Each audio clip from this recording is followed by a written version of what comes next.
ఏపీలో ప్రాథమిక ఆరోగ్య కేంద్రాల వైద్యులు సమ్మెకు దిగుతున్నారు.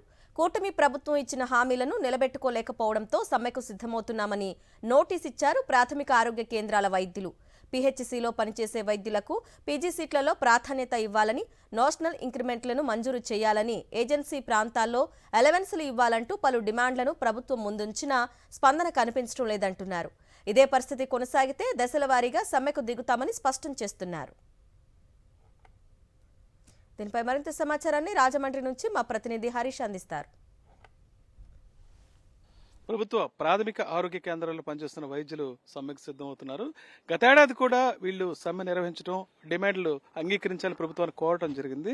అయితే వాళ్ళకి సంబంధించిన నేషనల్ ఇంక్రిమెంట్స్ కానీ, ఏజెన్సీ అలవెన్స్ కానీ, అదేవిధంగా పీజీ కోటాలో వాళ్ళకి ఇవ్వాల్సిన ప్రయారిటీ కానీ ఇవ్వమని గతంలో అడగటం ప్రభుత్వం అంగీకరించడం జరిగింది. మళ్ళీ యథావిధిగా ఈ సంవత్సరం ఇంప్లిమెంట్ కావటం లేదు. దీంతో సమ్మెకు నోటీస్ ఇవ్వడం జరిగింది. మేడం చెప్పండి, అసలు సమ్మె ఎందుకు చేయాలనుకుంటున్నారు? మీరు కానీ ఇప్పుడు దశల వారీగా చేస్తారా? ఒకేసారి చేస్తే ఎటువంటి ప్రాబ్లం రాదు? ప్లానింగ్ అయితే దశల వారీగానే ప్లాన్ చేశామండి. మా మెయిన్ ఎజెండా వచ్చేసరికి లాస్ట్ ఇయర్ కూడా మేము ఈ విధంగా సమ్మెకి దిగడం జరిగింది. దేనికి అంటే ఫస్ట్ థింగ్, మా ఇన్ సర్వీస్ కోటా ఏదైతే గవర్నమెంట్లో వర్క్ చేసే డాక్టర్స్కి పీజీలో ప్రొవైడ్ చేస్తుందో అది 30% నుంచి last time 15% limited to 6 branches చేశారండి. సో దానివల్ల మాకు 250కి పైగా ఉన్న సీట్స్ సడన్గా 120కి పడిపోయేసరికి ఇది చాలా మందికి అన్యాయం జరుగుతుంది, చాలా మంది దీనివల్ల నష్టపోతున్నారని చెప్పి మేము సమ్మెకి దిగడం జరిగిందండి. మీరు చెప్పండి, ఇప్పుడు మీరు సమ్మెకి దిగితే దాని ఇంపాక్ట్ ఎంత ఉంటుంది జిల్లా మీద? ఎన్ని హాస్పిటల్స్, ఎంతమంది స్టాఫ్ మీద పనిచేస్తుంది? అంటే ఇప్పుడు చూసుకున్నట్లయితే మనం ప్రాథమిక ఆరోగ్య కేంద్రాల్లో ముందుగా మనకు పేషెంట్ విజిట్ చేసేది ప్రాథమిక ఆరోగ్య కేంద్రానికి.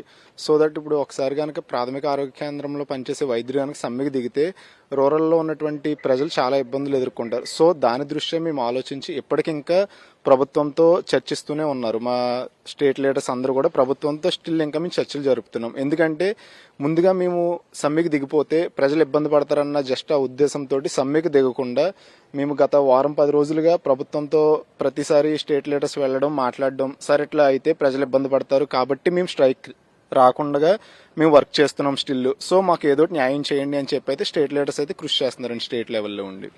మీరు ఇచ్చిన దాని ప్రకారం గురువారంతో నోటీస్ పీరియడ్ అవుతుంది, ఖచ్చితంగా సమ్మెకు దిగుతామని చెప్తున్నారు కదా. ప్రధానంగా ఓపీ సేవలు మాత్రం లిమిట్ చేస్తామంటున్నారు. సో దాని ఇంపాక్ట్ ఎలా ఉండిపోతుంది? అంటే ఒక తూర్పుగోదావరి జిల్లాలో ఎన్ని పిహెచ్సీల పరిధిలో జరగవచ్చు? ప్రెసెంట్ అనేది ఫస్ట్ దశల వారీగా మనము నిలిపివేస్తామండి. ఫస్ట్ ఆన్లైన్ సర్వీసెస్ ఏవైతే ఆన్లైన్ ఎంట్రీస్ ఉన్నాయో ఫస్ట్ అంటే పేషెంట్స్కి ఏమి ఎటువంటి అంత ఇబ్బంది లేకుండా ఫస్ట్ ఆన్లైన్ సర్వీసెస్ అనేది ఆపడం జరుగుతుంది. నెక్స్ట్ మనకి జిల్లాలో చూసుకుంటే మొత్తం ఒక 50 పిహెచ్సీల దాకా ఉన్నాయండి మన దగ్గర. సో వాటిలో మనకి ఫస్ట్ దశల వారీగా మేము ఆపేస్తున్నాం కాబట్టి ఫస్ట్ ఆన్లైన్ సర్వీసెస్, దాని తర్వాత ఓపీసీ, ఫస్ట్ బ్లాక్ బ్యాచెస్ అనేది వేసుకోవడం జరిగింది. ఆల్రెడీ వీడియోస్ని పెట్టడం జరిగింది. నెక్స్ట్ వచ్చేసి ఆన్లైన్ సర్వీసెస్ ఆపుతాము అండ్ నెక్స్ట్ దాని తర్వాత ఓపీ సర్వీసెస్ అని ఆపుతామండి. అమ్మా ఇప్పుడు చెప్పండి, ఈ సర్వీసెస్ ఇన్ని చేస్తున్నా సరే గతంసారి ప్రభుత్వం ఎలా చేస్తుందో ఇప్పుడు కూడా రెస్పాండ్ కాకపోతే ఏంటి పరిస్థితి? ప్రభుత్వం తీరు ఎలా ఉందనుకుంటున్నారు? మాకు రెస్పాన్స్ వస్తుందని ఎక్స్పెక్ట్ చేస్తున్నామండి. ఒకవేళ రాకపోతే కనుక హంగర్ స్ట్రైక్కి వెళ్లాల్సి ఉంటుంది. అంటే అప్పుడు ప్రభుత్వంతో పాటు ప్రజలు కూడా ఇబ్బంది పడాల్సి ఉంటుందండి. తగ్గేదే లేదండి. వీళ్ళంతా ఖచ్చితంగా చెప్తున్నారు ప్రభుత్వం గతంలో ఏదైతే హామీ ఇచ్చిందో దాన్ని మళ్ళీ ఇంప్లిమెంట్ చేయాలని కోరుతున్నారు. దీంతో పాటు ప్రస్తుతానికైతే దశల వారీగా ఈ సమ్మె అనేది ప్రారంభిస్తామని ప్రభుత్వం తమ డిమాండ్స్ అంగీకరించకపోతే ఎట్టి పరిస్థితుల్లోనైనా సరే తమ డిమాండ్లు అంగీకరించే వరకు కూడా తమ ఆందోళన అయితే కొనసాగుతున్న స్పష్టం చేస్తున్నారు. Harish for Sakshi news.